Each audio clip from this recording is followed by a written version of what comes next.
Sejam todos bem-vindos a esta casa de graça. Ao nosso visitante, sinta-se em casa, em nome de Jesus. Temos certeza que Deus já preparou algo muito bom para nós, por meio da revelação da sua palavra. Pegue sua Bíblia, na carta aos Efésios, deixe todos a Bíblia aberta aí, que você vai acompanhar hoje a leitura do capítulo 3 da carta aos Efésios. Claro, antes nós vamos ler alguns versos para podermos compreender essa série de mensagens que, depois de nós termos reiniciado, hoje nós já estamos na mensagem de número 8. E cada vez que a gente estuda essa carta, cada vez que a gente medita na palavra de Deus, quanto mais a gente estuda essa palavra, mais a gente descobre verdades a respeito do Evangelho de Jesus. O meu conselho é que você estude a palavra sempre em casa, não só na igreja. Na igreja você vem para receber uma direção, como diz o Salmo 27. É na casa do Senhor que você recebe a direção, para que quando chegar o dia mau você esteja protegido. O salmista diz que ele vai à casa do Senhor para buscar orientação no templo, para adorar o Senhor. E quando a dificuldade chega, ele está escondido. O versículo 4 ele diz: uma coisa peço ao Senhor e a buscarei, que eu possa morar na casa do Senhor todos os dias da minha vida. Ele vai dizendo, para contemplar a beleza do Senhor e receber orientação no seu templo. É por isso que nós viemos à casa de Deus. É por isso que nós nos reunimos enquanto igreja. Porque às vezes você medita em casa na palavra e não tem um entendimento tão claro. Por isso a importância dos pastores, dos mestres, daqueles que gostam de ensinar a palavra. De você tirar um tempo, não permitir que nada roube este momento. O prazer de estar na casa de Deus. O Salmo 122 diz: alegrei-me quando me disseram, vamos à casa do Senhor. Guarde que isso é muito importante. Você não vai à casa de ninguém por causa da casa da pessoa. Você vai à casa da pessoa por causa dela. Então, por que nós temos prazer de estar na casa do Senhor? Porque a casa é do Senhor.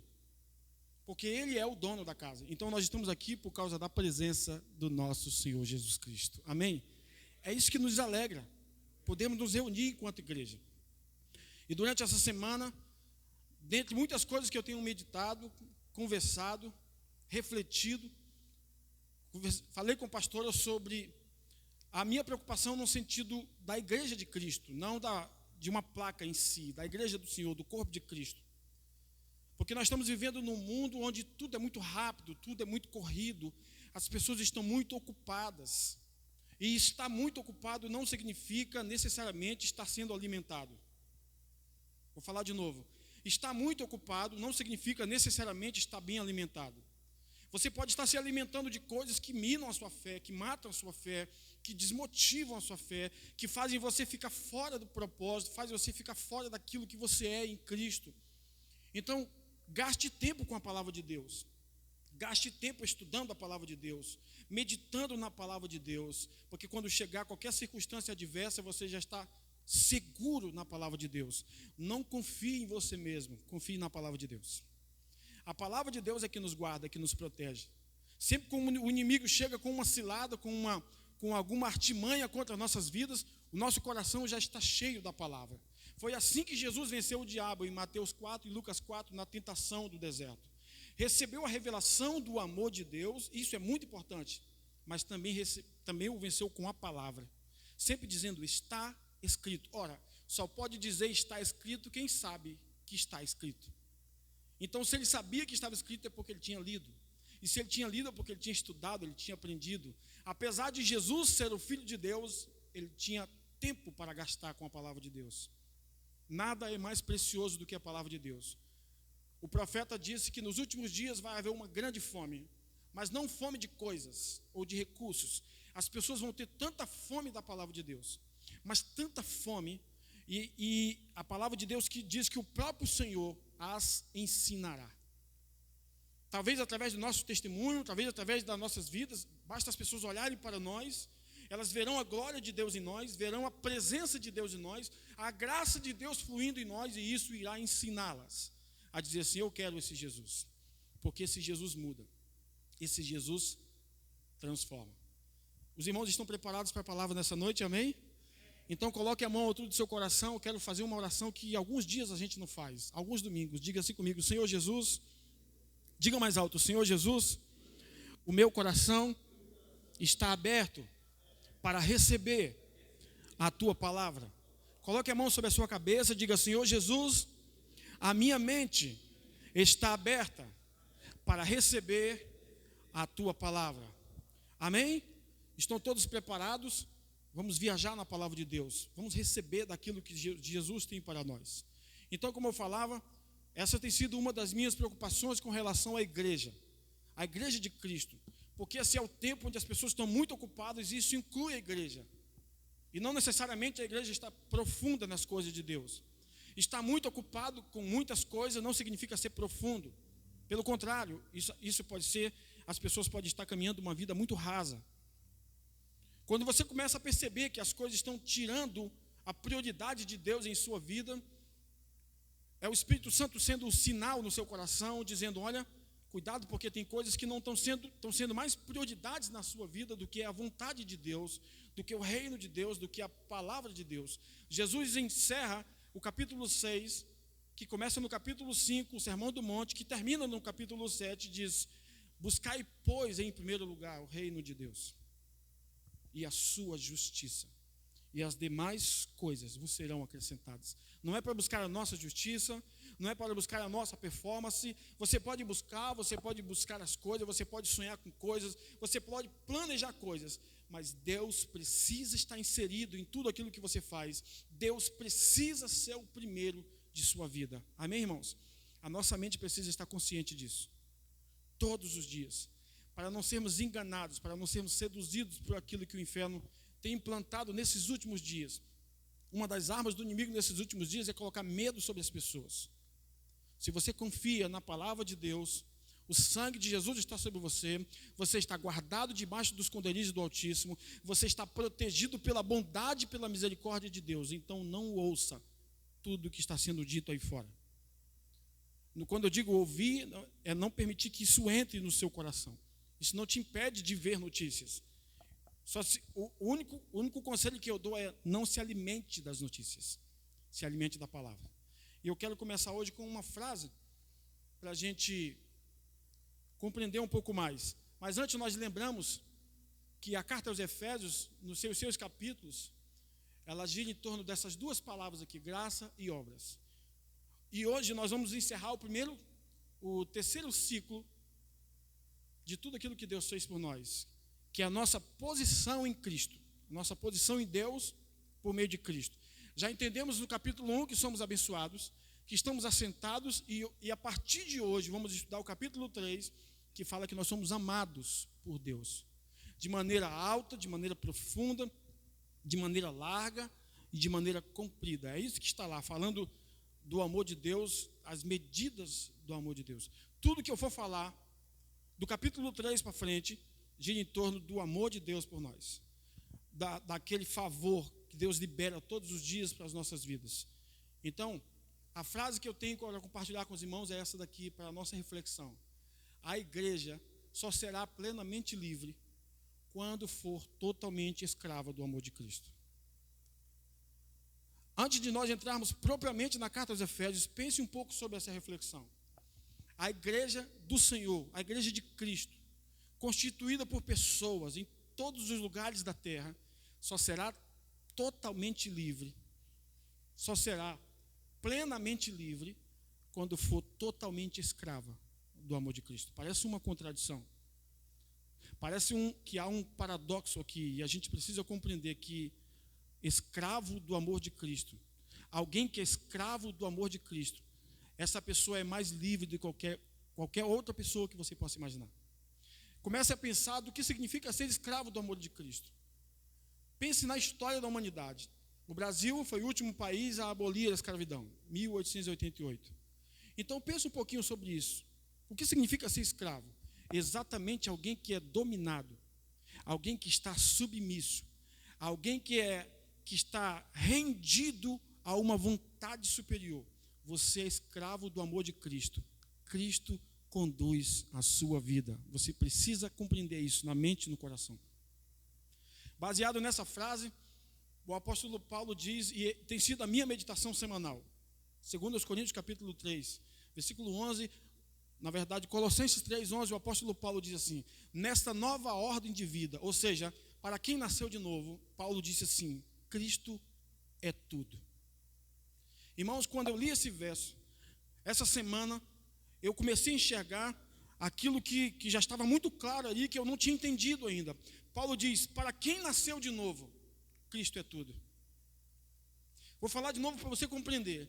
Paulo diz: nessa nova ordem de vida, para quem nasceu de novo, para quem foi gerado por Deus como um filho amado, nessa nova ordem de vida, Cristo é tudo.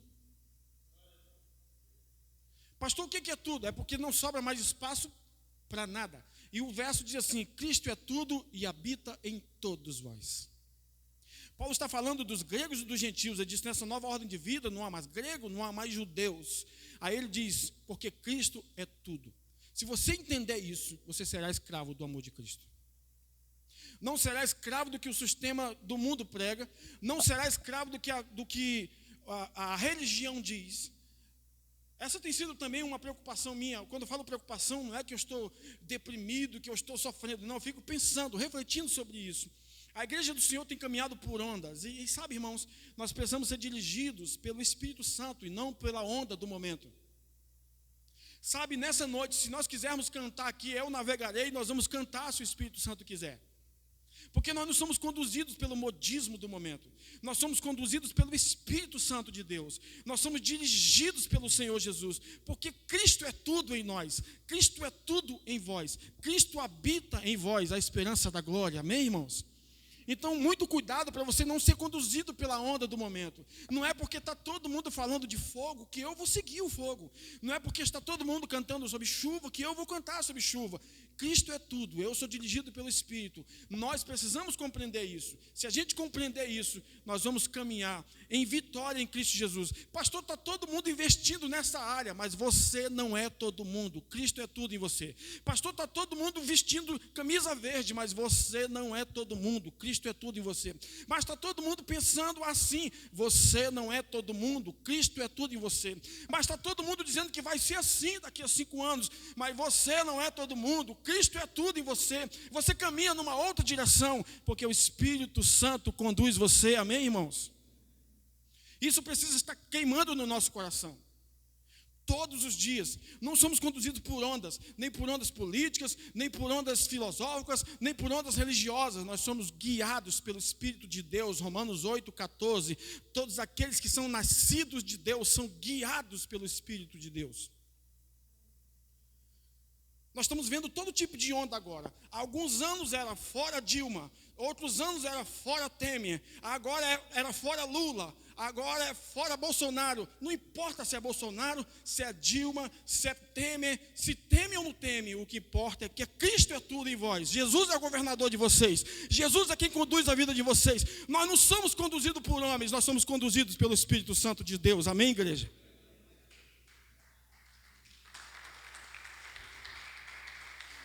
Pode acreditar no que eu vou falar. O próximo que vir, a população vai gritar fora também. Porque a resposta não está no homem.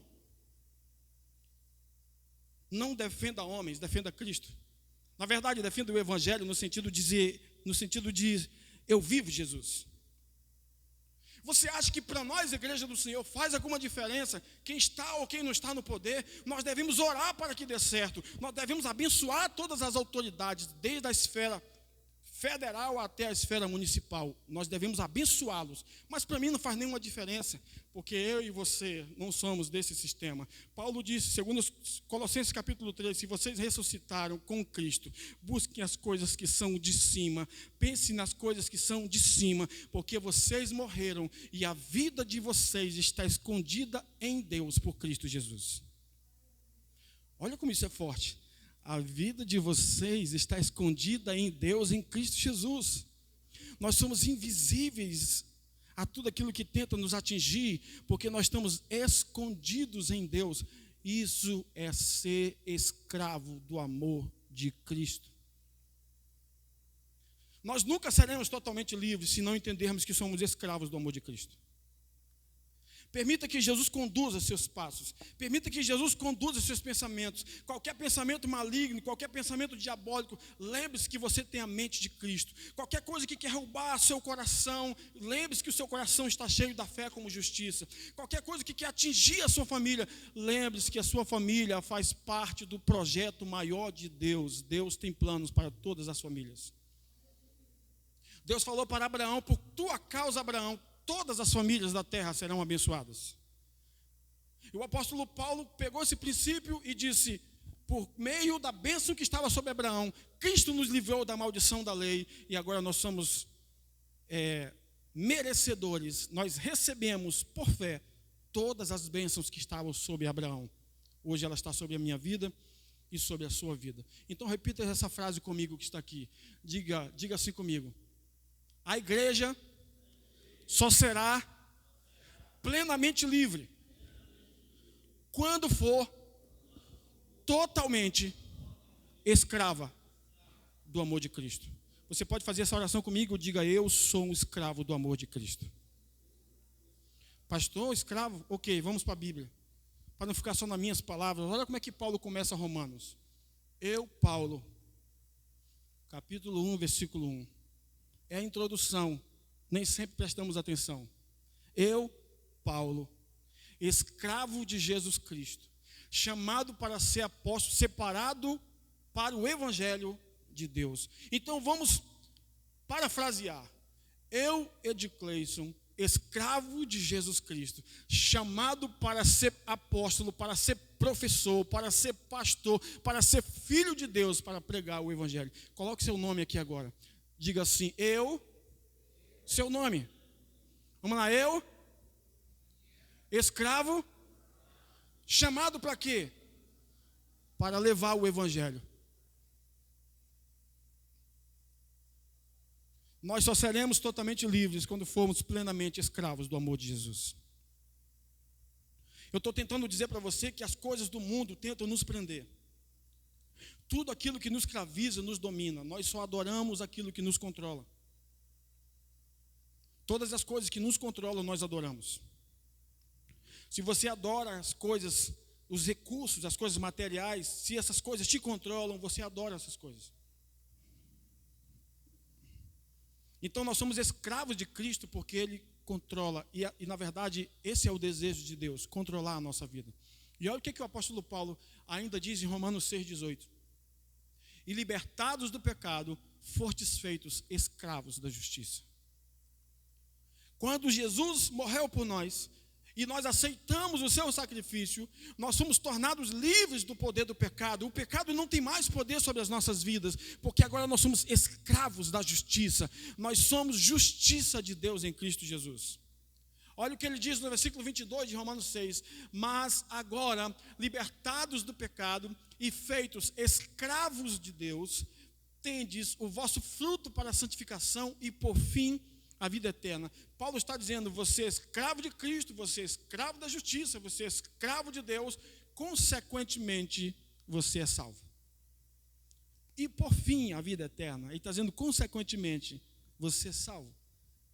E para entrar propriamente na carta que nós já estamos estudando há alguns meses, olha o que o apóstolo Paulo fala sobre os servos, sobre servir no dia a dia.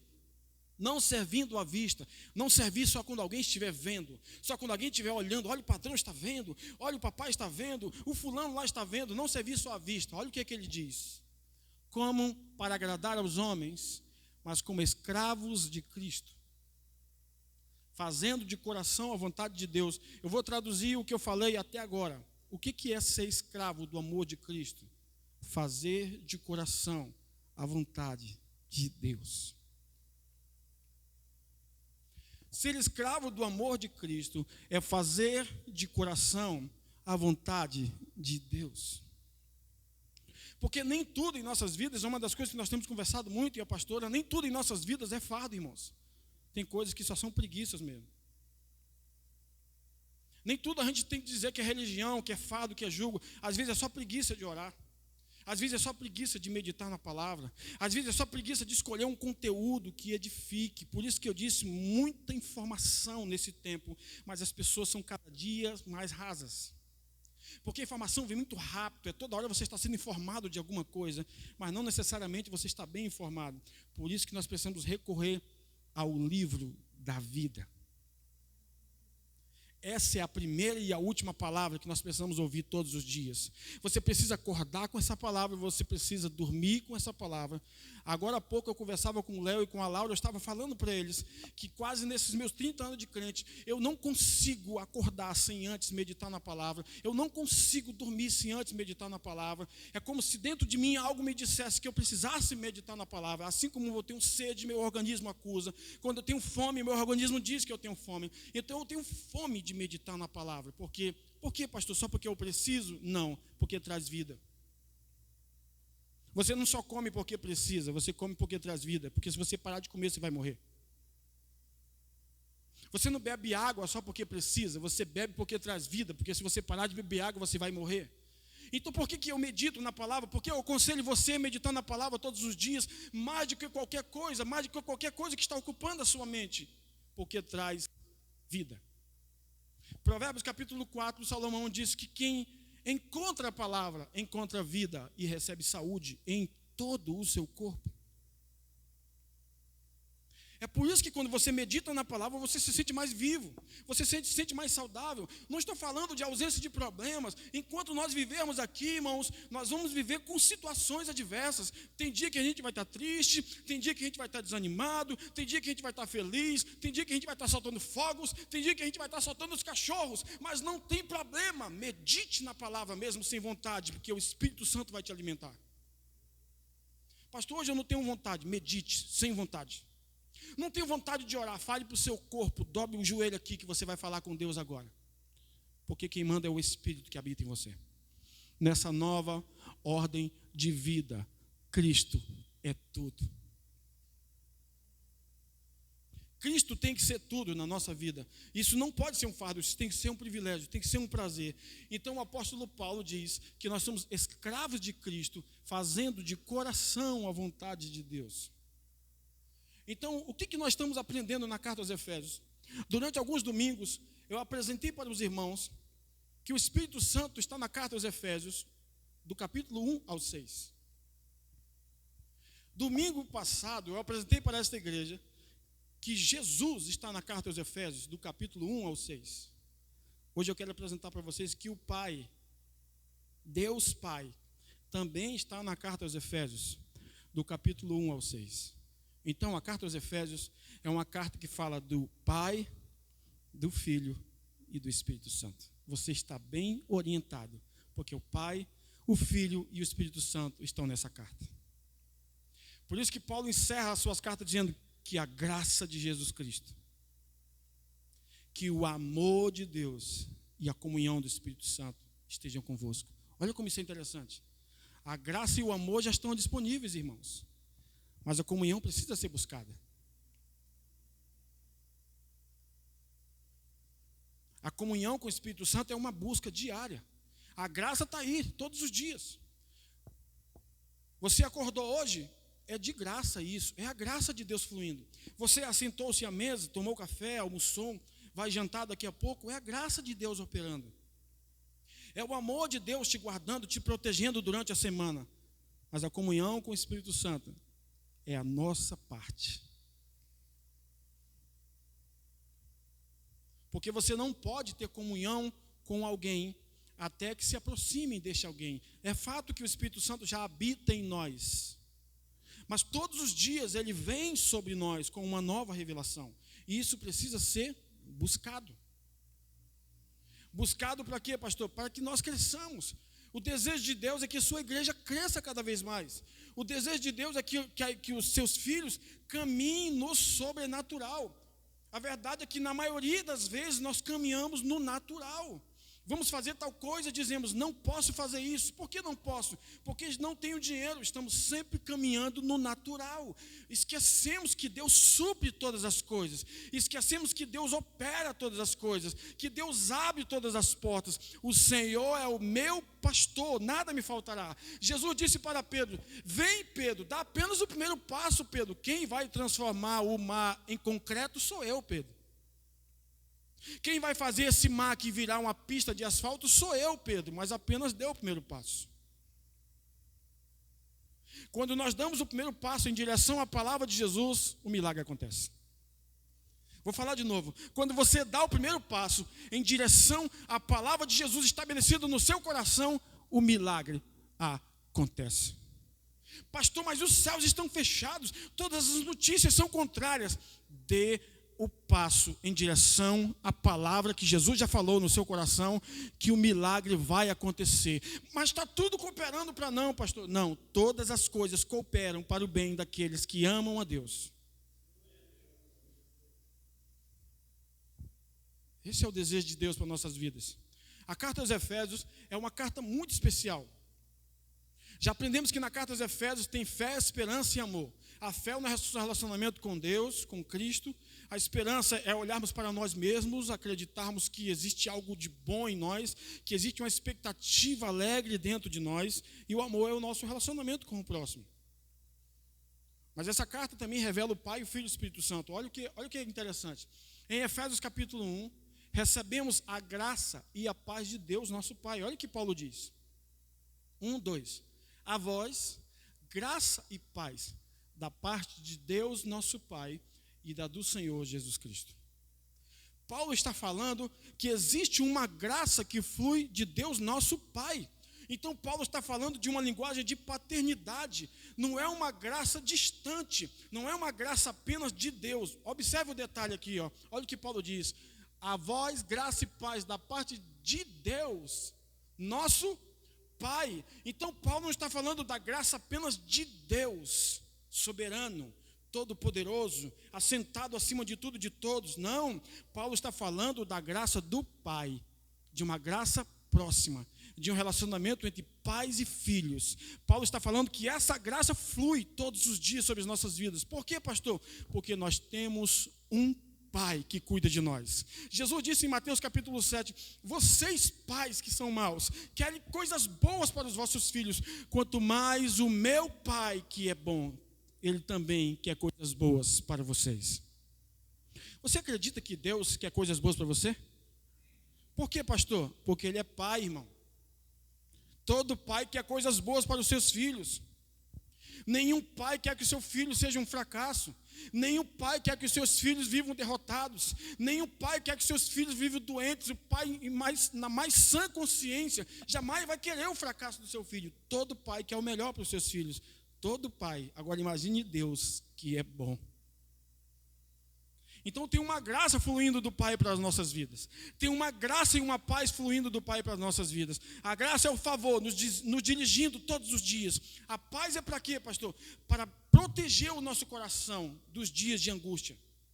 A graça é o favor te levando, te conduzindo, fazendo você vencer, conquistar, prosperar, superar obstáculos. A paz é para você não se frustrar. E quando a frustração vir, a paz está ali, dizendo, eu estou aqui. Tanto a graça como a paz é uma pessoa, representa a pessoa de Cristo. Então existe uma graça que flui de Deus e existe uma graça e uma paz que flui de Cristo. O apóstolo Paulo está falando que no capítulo 1, nós recebemos a graça e a paz de nosso Deus e Pai. E no capítulo 2, temos pleno acesso ao Pai por meio de Cristo. Tudo isso é para nós entendermos o que vamos estudar no capítulo 3. Olha o que ele diz. Porque por Ele, por Jesus, ambos temos pleno acesso ao Pai em um mesmo Espírito. Então, o que nos leva ao Pai? O que nos leva a ter pleno acesso? Gosto dessa expressão, pleno acesso. Você já entrou em um lugar, em um órgão público que está escrito assim, acesso restrito? Você já entrou em um órgão público que está dizendo assim, somente para funcionários? Bom, no céu não tem essa placa. Vou falar de novo porque é para você entender aqui, ó. No céu não tem essa placa, apenas para alguns. Restrito, quem é você? Sua carteirinha. De onde você veio? É branco? Negro? Magro? Rico ou pobre? Judeu ou gentil? Quem é você? Não. Em Cristo, nós temos pleno acesso ao Pai. Pastor, o que me conecta a Jesus? É o Pai. é Jesus. O que me conecta ao Pai? É Jesus. Por causa do seu sangue. Um dia eu estava ministrando um seminário de louvor, e alguns irmãos aqui da igreja estiveram lá conosco. Na verdade, foi como se fosse um intensivo, foi 4 horas de louvor. Uma das primeiras coisas que eu falei para as pessoas que estavam ali é que nada nos coloca na presença de Deus no sentido de humano. Eu não estou na presença de Deus porque eu oro, porque eu jejuo, porque eu pago o preço, porque eu faço qualquer coisa. Somente o sangue de Jesus nos coloca lá. Hebreus diz que o véu está aberto, o véu foi rasgado, e agora existe um novo e vivo caminho, que nos dá o quê, pastor? Pleno acesso ao Pai. Quem derramou o sangue? Cristo. Então, quem nos dá acesso ao Pai? O sangue de Cristo, Jesus. O acesso está livre, nós podemos entrar na presença de Deus, não que você saia, você pode ter pleno acesso à presença dEle, liberdade, é isso que Paulo está querendo dizer aqui, ó. Em que, por quem, por meio dEle, ambos, todas as pessoas, têm pleno acesso ao Pai em um mesmo Espírito. O mesmo Espírito que habita em mim, habita em você. Você é salvo pela graça, o Espírito Santo habita em você. Então, por meio de Jesus Cristo, todos nós temos pleno acesso ao Pai. E ele continua no capítulo 3, que é o que nós vamos estudar a partir de hoje. Dobramos os nossos joelhos diante do Pai. Olha o que ele diz.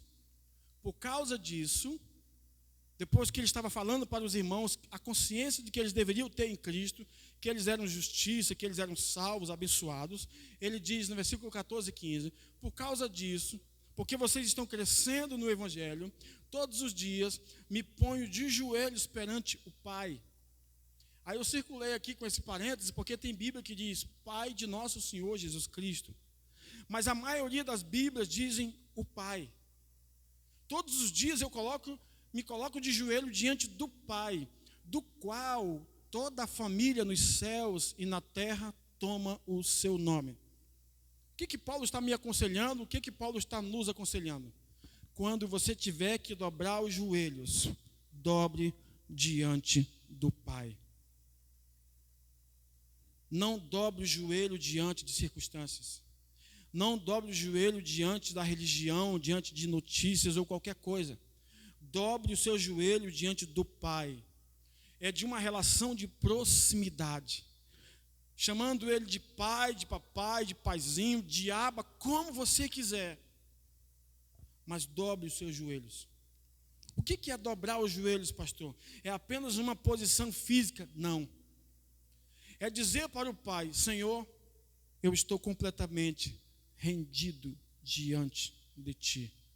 Sabe que na história é assim. Quando alguém via um rei e se encurvava ou se dobrava o seu joelho diante daquela autoridade, era uma atitude de submissão, de respeito, de rendição. Então, por causa do crescimento daqueles irmãos, Paulo orava por eles, colocando o seu joelho diante do Pai. Esse mesmo princípio se aplica a nós. Devemos dobrar os nossos joelhos diante do Pai e dizer que Ele é bom e que sua misericórdia dura para sempre. Amém até aqui? No capítulo 4, o apóstolo Paulo vai dizer que nós temos um só Deus e Pai. Ele é Pai de todos, Ele é sobre todos, Ele age por meio de todos e em todos. Olha o que ele diz. Um só Deus e Pai de todos, o qual é sobre todos, por todos e em todos. Preste atenção nessas expressões, porque cada coisa, cada palavra que está aqui, apesar de Paulo repetir as mesmas palavras, ela tem significado diferente. Olha o que ele diz. Um só Deus e Pai de todos. Número 1. Todos aqueles que nasceram de novo, que entregaram suas vidas a Cristo, Deus é Pai de todas essas pessoas. Sem exceção, todas essas pessoas são filhas de Deus. Essa é a primeira coisa. A segunda é sobre todos. Ele está acima de todas essas pessoas. Ele é soberano, Ele é Senhor. Ele tem todo o poder, Ele tem toda a glória. Assim como o Pai está acima do Filho. É o Filho que toma a bênção do Pai, não é o Pai que toma a bênção do Filho. Hebreus 7,7 diz que o menor é abençoado pelo maior. Então nós já conhecemos que Deus é maior, que Deus está acima, que Deus é poderoso, Ele está acima de todos. A outra expressão é e por todos. Também age pelo nosso favor. Também está ao nosso favor. Age por todos nós e também nos defende. Por isso que Paulo diz em Romanos 8, se Deus é por nós, quem será contra nós? Sobre todos, Pai de todos, por todos. Quem te defende? O Pai. Quem age por você? O Pai. E ele continua dizendo, e em todos. Agora não é por você, não é sobre você, não é para você, é em você. É dentro de você. É habitando em você. Então Paulo explica que Pai é esse que nós temos. Cada palavra que ele usa quer dizer isso. Ele é Pai de todos, não faz acepção, se aceitou a Cristo como Salvador. Ele age na vida de todos, por todos e em todos. E no capítulo 5, podemos imitar a Deus como filhos amados e sempre sendo agradecidos a Ele. Olha o que diz: sede, pois, imitadores de Deus como filhos amados. Gosto do que Paulo colocou aqui. Pela revelação do Espírito Santo, Paulo disse, sejam imitadores de Deus. Se fosse só aí, já seria muito bom. Mas Paulo disse, como filhos amados. Olha como flui, como fica mais fácil de compreender o Evangelho. Paulo disse, não apenas imitem a Deus, na sua maneira de ser, de viver, na sua maneira de pensar, de se relacionar com as pessoas, mas imitem a Deus como filhos amados. Ora, um filho amado certamente vai imitar o seu pai, exceto quando ele não é amado. O filho amado calça o sapato do pai. O pé dele é bem pequenininho, mas ele calça o sapato do pai. O que não é amado se esconde debaixo da cama. Porque o sapato do pai lembra ele outra coisa. Peia. Veste a camisa do pai porque é amado. Porque ele quer ser o pai. Ela quer ser a mãe. Então Paulo está falando que nós devemos imitar a Deus como? Como filhos amados. Qual a consciência que tem que ter no nosso coração? É isso que ele está dizendo. Ele ama vocês. Então, como filhos amados, amem as pessoas. Vou falar de novo. Deus ama vocês. Então, como filhos amados, imitem a Ele. Amem a todos. É isso que Paulo está querendo ensinar. Então, irmãos, é uma responsabilidade suave. É um fardo leve de se carregar. Porque ele está dizendo, como filhos amados. Ora, todo filho amado tem maior prazer de imitar o seu pai. Deus é bom, Deus é maravilhoso, Deus é misericordioso, então o nosso caráter é igual ao dele. Vamos imitá-lo. E ele continua. Ainda falando do Pai no capítulo 5. Dando sempre graças por tudo ao nosso Deus e Pai, em nome de nosso Senhor Jesus Cristo. Paulo está nos ensinando a sermos gratos a Deus. Por tudo que Deus faz. Sabe, irmãos, as coisas que nós consideramos tão simples. É questão de vida ou morte para algumas pessoas. O ar que você respira de graça. Para algumas pessoas é questão de vida ou morte. Seja grato a Deus. O sangue que corre na sua veia, para algumas pessoas é questão de vida ou morte. Porque elas estão lá precisando de sangue. Mas você tem. Então seja grato a Deus. A comida que muitas vezes sobra na sua mesa e você joga fora, para algumas pessoas, aquilo seria uma refeição para 2, 3 dias. Então seja grato a Deus por tua prosperidade. E como que eu posso exercer minha gratidão a Deus, pastor? Amando as pessoas, plantando, servindo no reino, cooperando, prosperando, ajudando a vida de alguém. Então, seja grato a Deus por tudo, pelo ar que você respira, pelo pão de cada dia, pelo sentar, pelo levantar, por abrir os olhos, por poder ver, por poder ouvir. Cada movimento que nós fazemos, nós estamos expressando que a graça e a misericórdia de Deus está disponível sobre as nossas vidas. Isso tudo é de graça, nós não pagamos nada por essas coisas. E o mais importante de tudo, seja grato a Deus por sua salvação, porque o preço já foi pago. E no capítulo 6, Paulo diz que nós recebemos de Deus Pai. Olha o que ele vai dizer aqui. Nós recebemos de Deus Pai, paz e amor com fé. É curiosa essa expressão, olha aqui, ó. Paz seja com os irmãos e amor com fé, da parte de Deus Pai e do Senhor Jesus Cristo. Essas expressões não estão na Bíblia por acaso. Paulo está querendo dizer assim, o que é a fé? Nós já entendemos, relacionamento com Deus. Eu me relaciono com Deus pela fé, não tem outra maneira de se relacionar com Deus a não ser pela fé. Pastor, eu oro, eu jejuo, eu leio a Bíblia, tem que ser pela fé. Tudo que você fizer é pela fé. Só há uma maneira de se relacionar com Deus, é pela fé. Por isso é preciso crer que Ele existe e que recompensa aqueles que se aproximam dEle, conforme Hebreus capítulo 11. Então a fé é o quê? Relacionamento com Deus. O amor é Deus se relacionando comigo e eu me relacionando com o meu próximo, com o meu semelhante. É mais ou menos, talvez Paulo estivesse querendo dizer isso aqui, para facilitar o nosso entendimento hoje.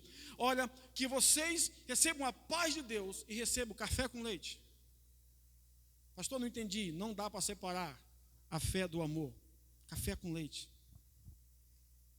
Tem que ser as duas coisas. Tem que se relacionar com Deus para fluir com o seu próximo. Tem que viver a vida com Deus pela fé, para viver com o seu próximo pelo amor. Café com leite. A fé com amor. Tem uma Bíblia que diz, a fé que opera no amor. Quando o amor está fluindo de um para com os outros, a fé está fluindo. Porque a Bíblia diz que sem fé é impossível agradar a Deus. Ela não diz sem amor é impossível agradar. Então, quando eu me relaciono com Deus pela fé, naturalmente, eu vou me relacionar com o meu irmão, com as pessoas da minha família, com amor. É isso que Ele quer nos ensinar. Através de Jesus Cristo, Efésios 6, Paulo diz, paz seja com os irmãos, e amor com fé, paz seja. Não é esteja. Veja que aqui ele não diz esteja. Estar pode ser momento. Paulo diz que a paz e o amor com fé seja com vocês. Que seja um estilo de vida. Que esta igreja viva a fé e o amor para com o próximo e para com Deus como um estilo de vida. Todos os dias de nossas vidas. Amém? Até aqui, irmãos? Vamos continuar. Então, no capítulo 1, nós entendemos que nós somos amados por Deus em Cristo. No capítulo 2, nós somos assentados por Deus com Cristo. E no capítulo 3, nós somos amados por Deus em Cristo. Que é o que nós vamos estudar, que é o que nós já estamos compreendendo, tentando entender o que Paulo quis dizer. Vamos para o versículo 1. Então, a nossa posição está aqui, ó. Essa é a nossa posição em Cristo. Abençoados, assentados e amados. Quando nós encerrarmos o capítulo 3, nós já entendemos a nossa posição em Cristo. Quando começarmos o capítulo 4, vamos entender o nosso posicionamento em Cristo. Posição, abençoados, assentados e amados. Deus fez por nós, recebemos por graça. Posicionamento, andamos, praticamos boas obras, imitamos a Deus como filhos e vencemos. É o que nós fazemos para Deus, por meio do que Deus já fez por nós. Graça, obras. Então, quando nós fechamos o capítulo 3, nós estamos fechando o ciclo da nossa posição em Deus por meio de Cristo. Versículo 1. Por esta causa, eu, Paulo, sou escravo de Jesus Cristo por vós, os gentios. No capítulo 2, Paulo fala que eles foram ressuscitados com Cristo, que agora eles têm a vida de Deus habitando neles, que a natureza de Adão não está mais nele. Aí ele diz assim, por causa disso, porque vocês já entenderam quem vocês são em Cristo, Paulo diz, eu me coloco como escravo de Cristo. Todos os dias eu me submeto a esse evangelho. Paulo está dizendo, todos os dias eu estou rendido à vontade de Cristo. Todos os dias eu faço o que Ele diz, o que Ele quer. Se Ele diz, vai para a direita, eu vou para a direita. Se ele diz, vai para a esquerda, eu vou para a esquerda. É só você ler o livro de Atos, que Paulo desejava ir para um lugar, e o Espírito Santo disse, não vá para este lugar. E ele estava indo para outro lugar. Jesus disse, não vá para este lugar. E Deus falou com ele em uma visão, que ele deveria ir para uma outra cidade. E naquela cidade, para onde ele foi, está em Atos 16, ele expulsou o espírito de uma moça que adivinhava, que estava enganando as pessoas. Era isso que Deus queria, que aquela jovem fosse liberta daquele espírito maligno. E que o evangelho alcançasse aquelas famílias. Porque nem sempre para onde nós queremos ir, é para onde Deus está nos mandando. Por isso que Paulo estava dizendo, eu sou escravo de Cristo. Agora o que vale é a vontade dele. O que ele disser, eu vou obedecer. Eu vou cumprir a vontade dele com todas as minhas forças. Todos nós devemos compreender isso. Ainda diz assim, escravo por vós os gentios, aqueles que não são judeus. Versículo 2. Se é que tendes ouvido a dispensação da graça de Deus, que para convosco me foi dada. Aqui Paulo demonstra uma preocupação. Ele estava dizendo para esses irmãos, olha, eu sou escravo de Cristo por amor de vocês. Todos os dias eu estou aqui ensinando, sempre que eu tenho oportunidade, eu estou aqui falando do Evangelho de Cristo para vocês. Mas eu estou com uma dúvida no meu coração. Será que vocês já entenderam a graça de Cristo? Racede, Grande Família da Fé, todos os domingos eu estou aqui ensinando o Evangelho para você. Será que você já entendeu a graça de Cristo no seu coração? Dispensação aqui significa período, tempo, era. Paulo estava dizendo, eu sou escravo, mas eu estou aqui, ó. Se é que, aqui é uma dúvida, se é que vocês já entenderam. Pastor, eu estou ouvindo todos os domingos, isso não significa que você entendeu. Pastor, como que eu sei que eu entendi? No meu dia a dia. Me dá um exemplo que eu entendi a graça de Deus, pastor. Quando você tem toda a oportunidade do mundo de pagar o mal e você paga o bem. Quando você tem toda a oportunidade do mundo de fazer uma crítica sobre alguém e você ora e abençoa essa pessoa. Quando você tem toda a oportunidade do mundo de não doar, de ser egoísta, você mete a mão no bolso e abençoa alguém. Quando você tem toda a oportunidade do mundo de dizer assim, não vou fazer nada pela obra de Deus, está muito bom por aqui. Aí você vai lá e planta no reino de Deus, porque Deus te deu. Porque Deus tem sido generoso com você. Uma das maiores manifestações da graça de Deus é quando o nosso coração sai das coisas. Eu preciso falar isso de novo. Uma das maiores manifestações que nós já entendemos a graça de Deus é quando o nosso coração sai das coisas. Pastor, explica melhor, ok? Quando você está dizendo assim, vai faltar isso, vai faltar aquilo. Eu não posso semear, eu não posso plantar, eu não posso ajudar um irmão, eu não posso ofertar e dizimar na igreja. Vai acontecer isso, vai acontecer aquilo. E agora você ainda não entendeu o favor de Deus. Eu preciso citar o Salmo 23 para você entender o que é a graça fluindo. O Senhor é o meu pastor. Nada me faltará.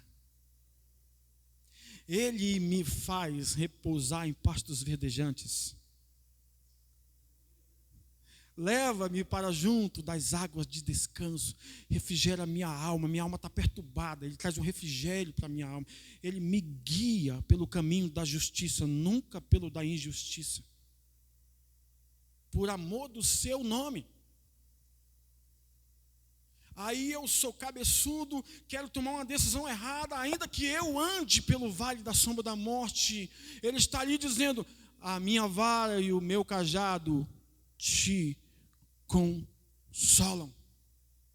O inimigo se levantou contra mim, preparas uma mesa diante de mim na presença dos meus inimigos. Unge a minha cabeça com o teu óleo, com o Espírito Santo. Nas minhas mãos está o cálice, a revelação do sacrifício de Jesus. A ceia está aqui e a vitória é dada diante de quê? Dos inimigos. Prepara uma mesa diante de mim na presença dos meus inimigos. Unge a minha cabeça com óleo. E o que acontece, pastor? O meu coração se alegra, porque o Espírito Santo está presente no óleo, o sacrifício de Jesus está presente no cálice. Eu tomo posse da vitória pela unção do Espírito, pela revelação do amor de Jesus. Aí o meu coração se enche de certeza. Qual? Certamente. Não é talvez. Não é de vez em quando. Não é quem sabe. Hoje é domingo. Ou 7 de setembro é feriado. 2 de novembro é dia dos finados. Não, Deus não vai fazer operar. Não, certamente. Certeza. Convicção. Absolutismo. Todos os dias a minha graça e a minha misericórdia te acompanharão. E você vem fazer o que na minha casa? Louvar ao Senhor por todos os dias da sua vida. Enche o seu coração de gratidão a Deus. Porque Deus nunca vai nos exigir nada, nunca vai nos pedir nada, sem antes ter nos dado alguma coisa. Quando Deus diz ame, quando Deus diz plante, é porque Ele já te deu a semente. Quando Deus diz perdoe, é porque Ele já te deu o perdão. Jesus não disse para os discípulos entrarem no barco para ir para o outro lado, sem antes alimentá-los de pão e peixe. Primeiro os alimentou, encheu a barriga deles, ficaram satisfeitos, empanturrados, comeram à vontade, sobrou pão e peixe à vontade, está todo mundo cheio, está todo mundo forte. Agora eu vou apresentar para vocês uma nova fase. Entrem no mar. Às vezes tememos o mar, mas esquecemos que Ele já nos deu alimento. Aleluia. Às vezes tememos a crise, mas esquecemos que Ele já nos deu recurso. Ah, mas se eu plantar, mas se eu fizer, mas se, sempre tem um se no meio.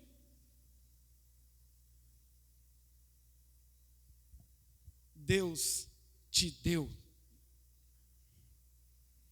É por isso que você dá. Só por isso. Não é porque você é bom, não, é porque Ele é bom. O apóstolo Paulo disse que Deus é que dá semente ao que semeia e pão ao que come. Nós, Haced, Igreja Família da Fé, Haced, Graça, Família da Fé, nós vivemos pela graça e pela fé e confiamos que Deus tem nos sustentado e Ele é bom e continuará nos sustentando. Ebenezer, até aqui o Senhor nos ajudou.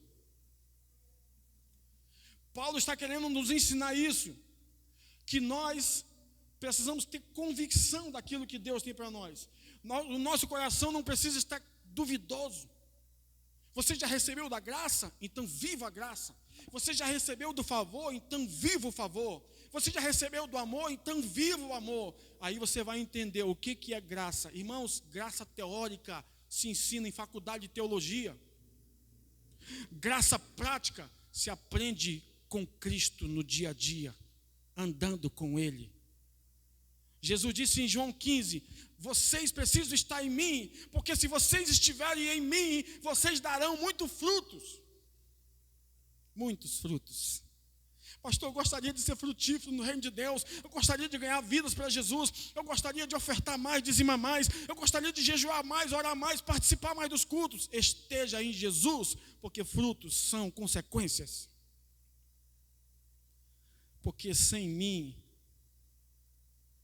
nada podeis fazer. Foi isso que Paulo entendeu.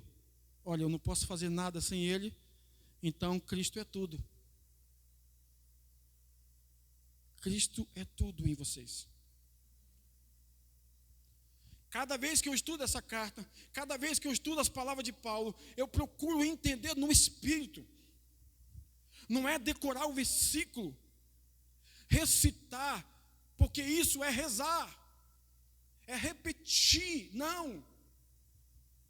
Nós não somos papagaios espirituais que nós estamos aqui repetindo promessas. Não, nós estamos aqui falando aquilo que nós acreditamos, que estamos vivenciando na nossa carne. Nosso corpo tem saúde, nossa família é salva, nossos planos dão certo, nossa igreja prospera em todos os aspectos, mesmo que a circunstância diga que não.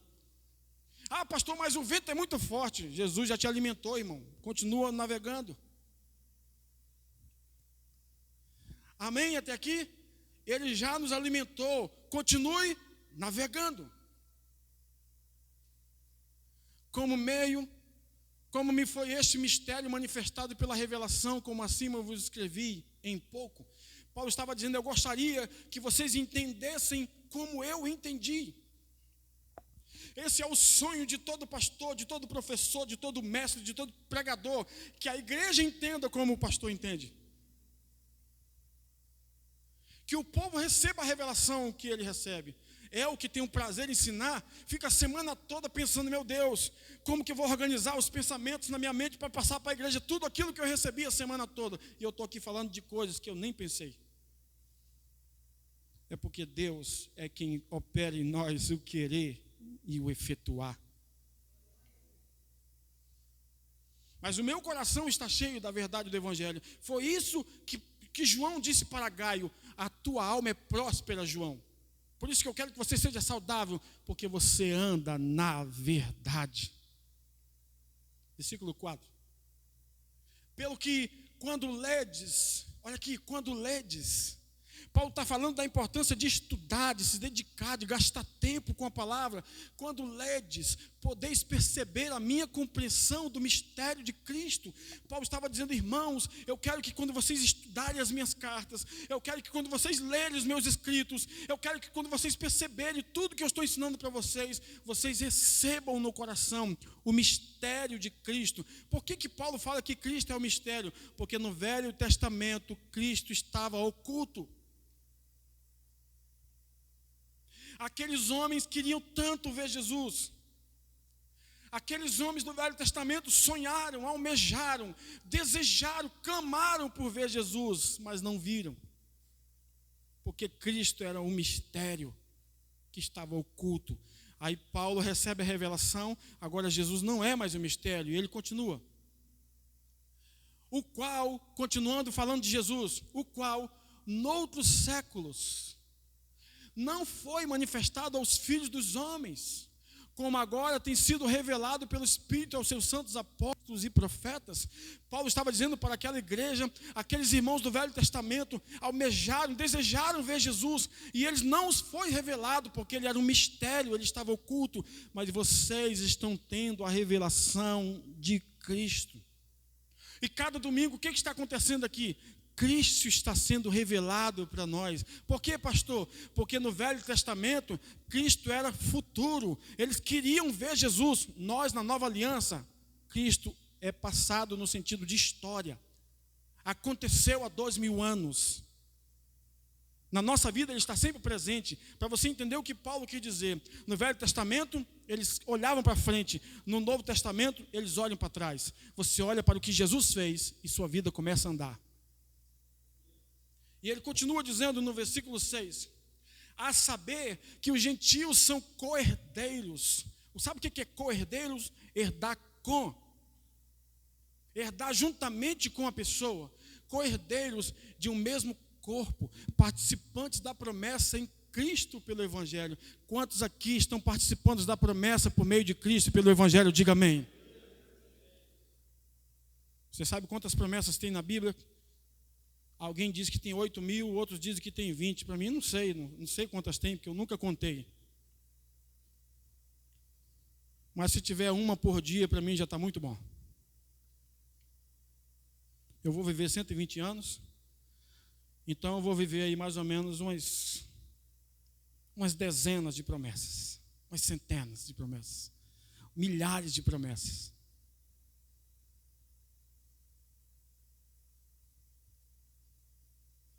Paulo está falando que as promessas em Cristo, a saber que os gentios são co-herdeiros, ele está falando de nós, irmãos.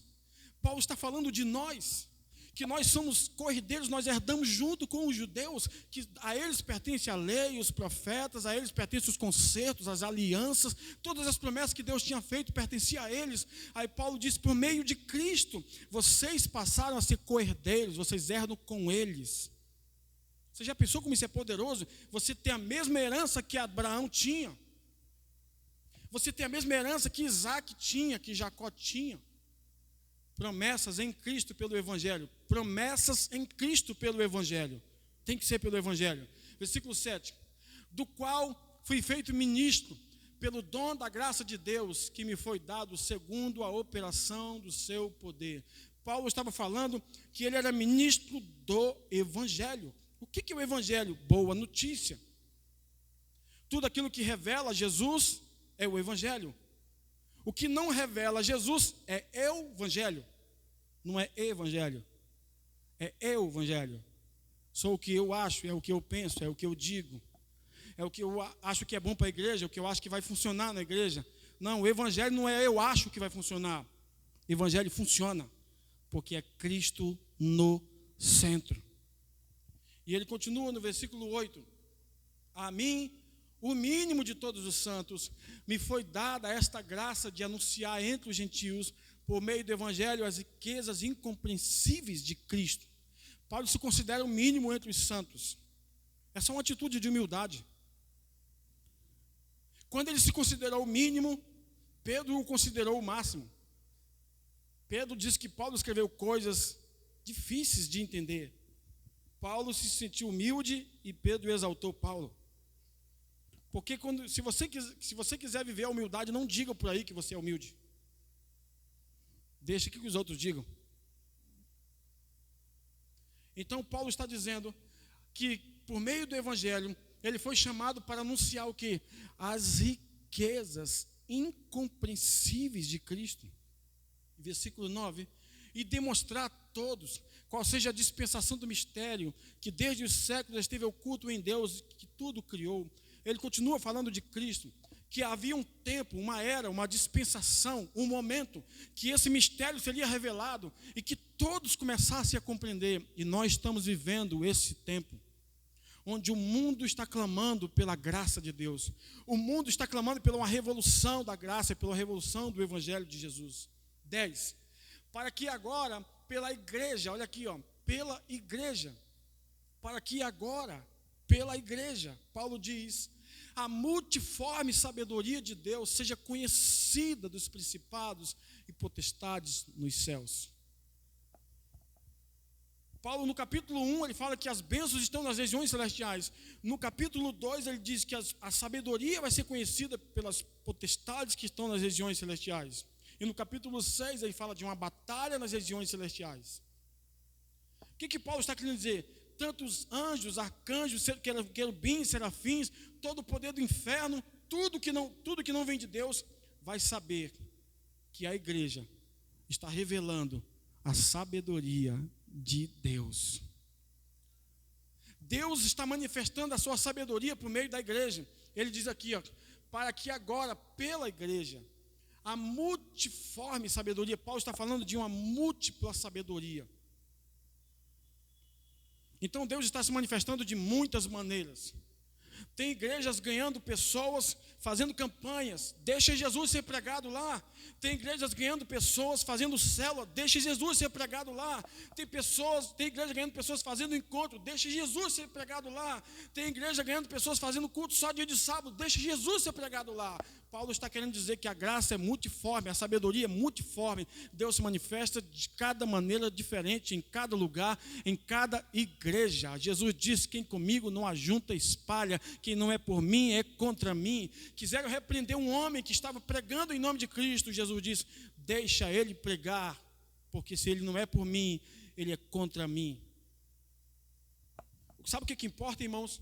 É que o mundo seja alcançado pelo Evangelho, porque nós, Hassed, sozinhos, não vamos alcançar o mundo. Então deixa Deus usar os assembleanos, deixa Deus usar os batistas, deixa Deus usar os irmãos da metodista, deixa Deus usar os irmãos da quadrangular, da universal, da mundial, deixa Deus usar essas pessoas, e que o Evangelho de Jesus Cristo entre em todos os lugares, porque a igreja é só uma, mas a sabedoria é múltipla. As vidas que eles não ganham, nós ganhamos. As vidas que nós não ganhamos, eles ganham. E Jesus Cristo está sendo glorificado.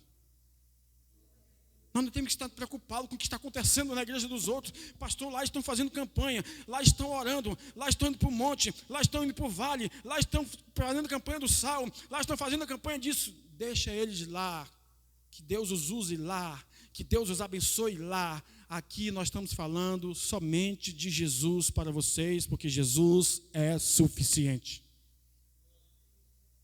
Para 7 igrejas em Apocalipse, cada uma Jesus se apresentou diferente. Ninguém Jesus se apresentou igual. A única coisa que ele disse igual para 7 igrejas foi: quem tem ouvidos para ouvir, ouça o que o Espírito diz às igrejas. Mas cada uma recebeu uma direção diferente. E a igreja está caminhando no modismo tremendo. O que estão fazendo lá na igreja tal? O que eles estão fazendo lá? Será que lá estão cantando o hino que cai chuva? Lá na outra igreja estão pregando sobre o quê? Lá estão pregando sobre a volta de Jesus. E lá na outra igreja estão pregando sobre o quê? Estão pregando que Jesus é bom. Irmãos, deixa eles lá. Aqui nós vamos falar de Jesus, Jesus, Jesus, Jesus, até Jesus voltar. Que Deus os abençoe lá. Porque nós não estamos aqui para competir, nós não estamos aqui para implantar um império, nós estamos aqui para anunciar a Jesus Cristo para o mundo, porque Paulo fala de uma multiforme sabedoria de Deus. Tem pessoas pelo mundo que sequer você vai ouvir falar o nome delas, que estão curando pessoas em nome de Jesus. Você nem precisa saber o nome delas, elas só estão fazendo aquilo para que forem enviadas. Tem nomes na Bíblia, tem pessoas na Bíblia que sequer os nomes são citados. Sabe aquele homem ou aquela mulher que foi chamar Jesus para falar sobre Lázaro? A Bíblia não diz o nome dele, mas ele foi tão importante quanto a palavra que Jesus liberou para Lázaro sair do túmulo, porque foi ele que avisou Jesus que Lázaro estava morto. Precisamos falar para Jesus que tem muitas pessoas mortas lá fora. Nós somos essa voz. Domingo que vem, convide um amigo para estar aqui e diga assim: olha, meu irmão, Jesus quer mudar a sua história, eu vou fazer a minha parte no reino de Deus. Porque a graça de Deus é multiforme. A gente quer colocar a igreja às vezes dentro de uma caixinha. Cada igreja Deus usa de uma maneira. E Jesus é glorificado nisso. Amém até aqui? É isso que Paulo está falando. Multiforme sabedoria de Deus. Aqui está o segredo: pela igreja.